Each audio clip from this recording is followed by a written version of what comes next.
part of her body fills her heart, her mind, her soul. She's standing in front of the mirror now, wondering why it has to be like this. Where did her light go? Where did her fight go? There's a dark figure behind her, telling her everything she already knows, telling her of her worthlessness, telling her that no one wants her, telling her that her life has no value and that she should take it now. But the dark figure behind her is actually her, silhouetted with glowing red eyes and a sweet smile filled with venom.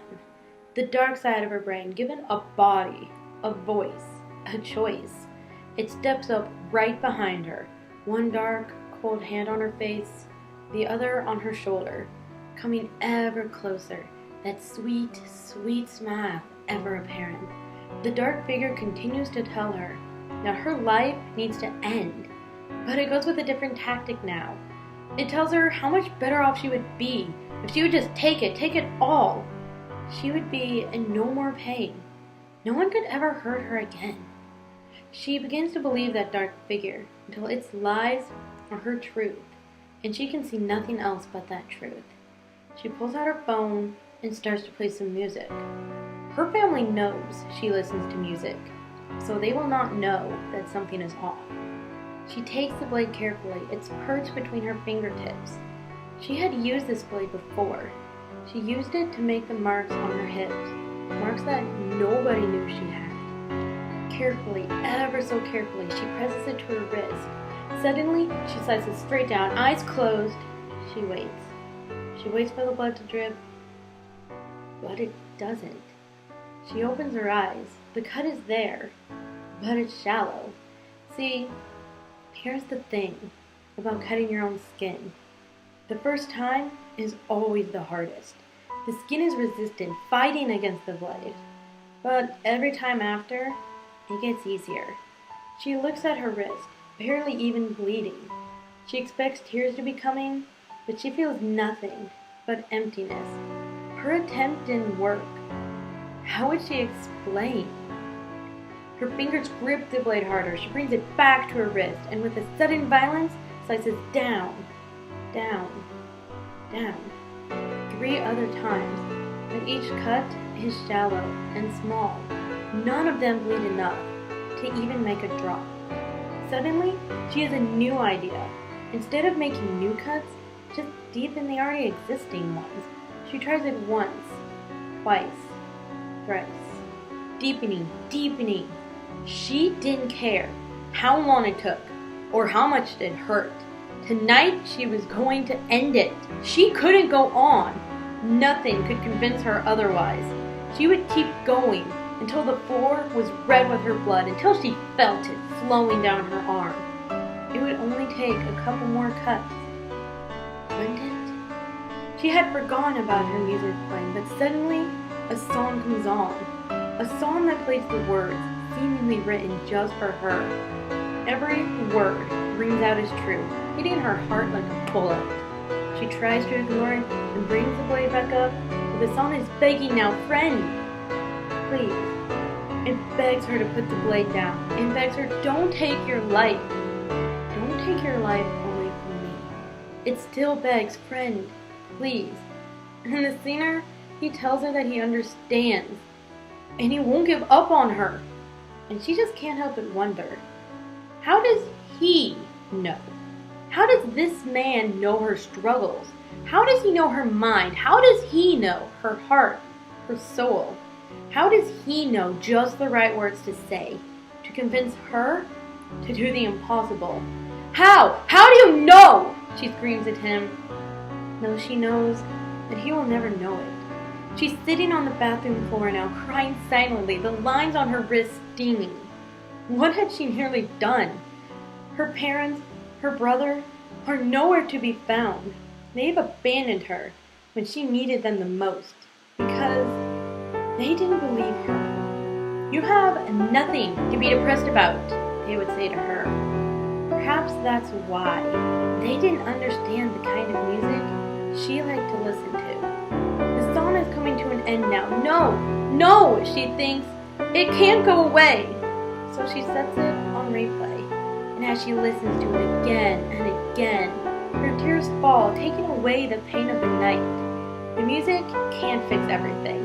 Even she knows that. But tonight, it can heal her troubled soul. As the poison in her mind and heart and soul leads with each tear, she looks down at her wrist, knowing what she nearly did, but knowing that it won't happen again, because now she has a band that will fight for her when she can't, who will explain what she feels when even she doesn't understand. Now she has a band that gives her a reason to live, because she didn't really have one before. She took her phone and looked at the song playing. The tears come back, but this time she has a smile on her face. She continues to listen to other songs this time, and they tell her that it's okay to be sick, and that she's not the only one, and that they are afraid, like her. And she knows that when things get rough, this band will be there for her, to help her through, to give her heart a break, to give her soul a rest. She knows that she can depend on them, and to her, that's everything. The night passes quickly, and no one but her notices a difference. But isn't it amazing how sometimes it only takes one song, it only takes one line to convince someone not to end it all? How sometimes a band that may never know that this person exists can be the very thing that saves that person's life. Music really is an amazing thing. It can save lives, save relationships, save sanity. It can bring people together or tear them apart. And this girl, she continues to go through life. Every day is a struggle for her. Well, that night she said that it would never happen again. Almost every single day, she thinks of trying to take it all again. She thinks of different ways to do it. She thinks of how to hide it from her family. And that dark figure has reappeared, closing in on her mind every now and again. But this time, there's something different. There are two men standing beside her, if not physically, then mentally, spiritually. They stand beside her, and when that dark figure comes for her, comes behind her and places those dark, cold hands on her body, one on her face and one on her shoulder, looks at her with those glowing red eyes, smiles that sweet venom-smelled smile, and starts to whisper dark thoughts in her ear. Those two men are with her. They fight that dark figure, one with weapons made of words, the other fighting with a pair of drumsticks. It only takes one hit, and that dark figure fades away, not to come back until the next day. She smiles and looks at the two men beside her, one with a pair of drumsticks, the other with an extraordinary talent with a pen. And she knows that no matter what, these two will stand beside her. Their music will always be there to chase that demon that is her mind away. And she knows that as long as she can listen to the music that saved her once, she will never have to worry about taking it all. Because those two men did something far more than create some great music. They gave her back her life. They gave her back her fight. They gave her the hope and courage to do what she once thought was impossible. They gave her the strength to keep on living. How do I know this story so well? How can I tell it like I do? How do I know every emotion, every image? The answer is quite simple, really. The girl in this story, the girl in this poem, that girl is me. This is my story. The dark figure is the voice in my head that I finally gave a body, an image to. I wanted to commit suicide.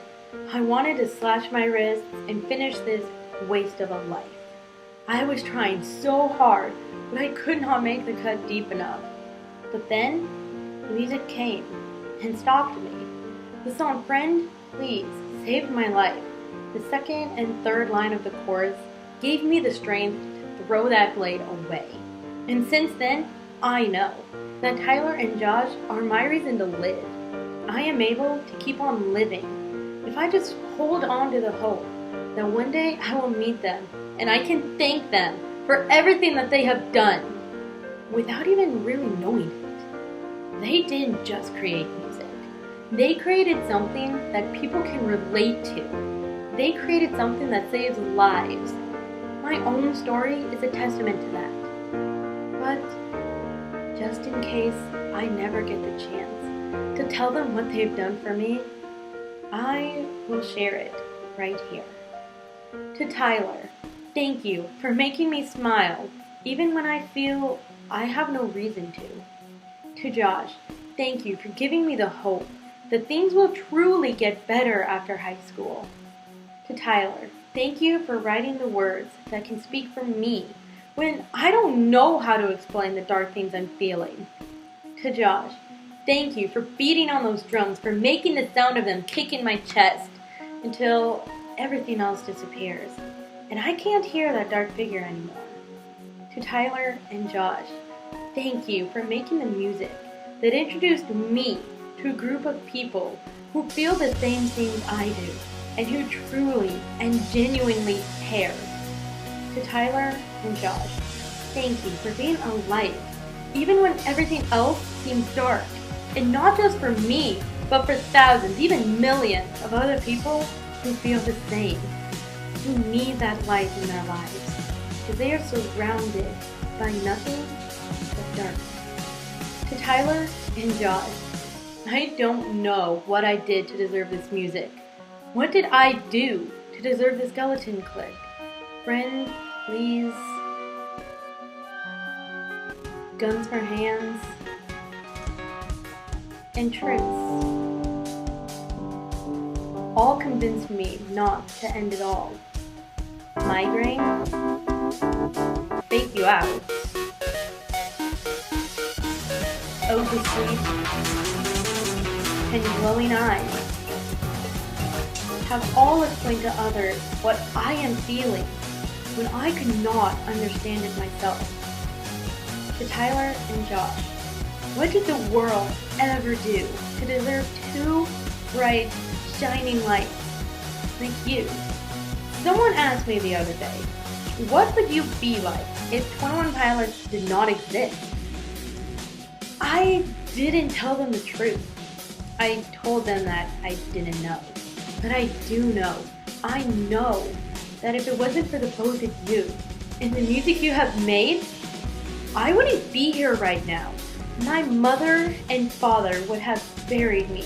In the heat of summer, they would have buried me before I had a chance to start my senior year of high school.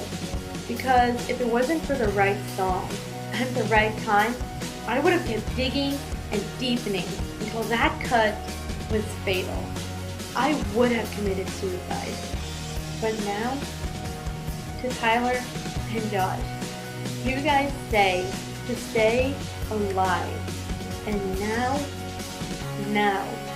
I finally feel as if I can.